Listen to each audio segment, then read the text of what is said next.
أعوذ بالله من الشيطان الرجيم. بسم الله الرحمن الرحيم.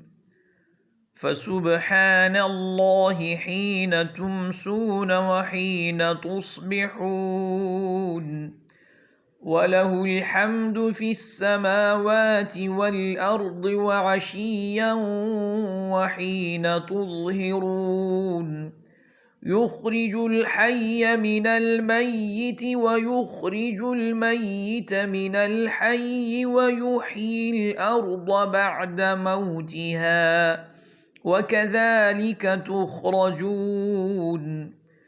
ومن آياته أن خلقكم من تراب ثم إذا أنتم بشر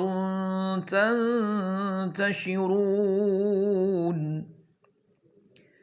ومن آياته أن خلق لكم من أنفسكم أزواجا لتسكنوا إليها وجعل بينكم مودة ورحمة إن في ذلك لآيات لقوم يتفكرون.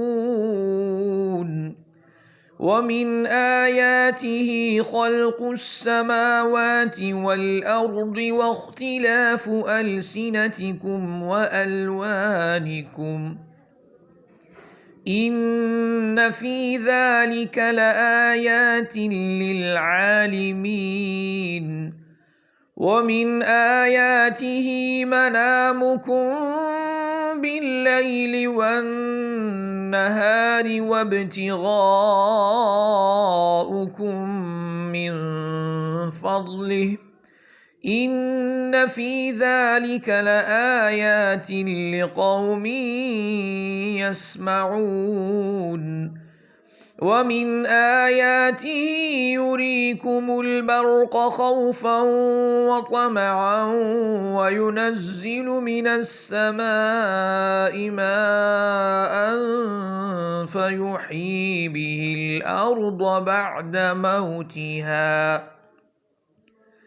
إن في ذلك لآيات لقوم يعقلون. ومن آياته أن تقوم السماء والأرض بأمره ثم إذا دعاكم دعوة من الأرض إذا أنتم تخرجون. وله من في السماوات والأرض كل له قانتون. وهو الذي يبدأ الخلق ثم يعيده وهو أهون عليه وله المثل الأعلى في السماوات والأرض وهو العزيز الحكيم.